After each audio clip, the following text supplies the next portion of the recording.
Onye nwere nkita n'obodo a, ọ bụ ọgaranya. Let me tell you. Onye a, echefugo m igotere nni nkita m. So taa bụ ụbọchị ụka. The shops ha ncha niile emecha. The only place ka m nwere ike igotere nni nkita bụ ebe ha na-ere fuel. And ebe dị very expensive. Mana enwere m choice. So let me go there. Let me see what I will pay for the nni nkita. Let me have 3 kg. Obere akpa, 14 Swiss francs. Go 24,000 naira. For this nukute nkita under 2-3 days. Ọ ga-aracha ya hancha niile. Obodo oyibo. Bụrụ obere ife.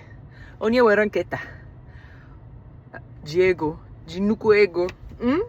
Though I always claim enwere m ego, mana honestly, if you don't have something, you will not afford it. You can make pepper soup 404. It's better.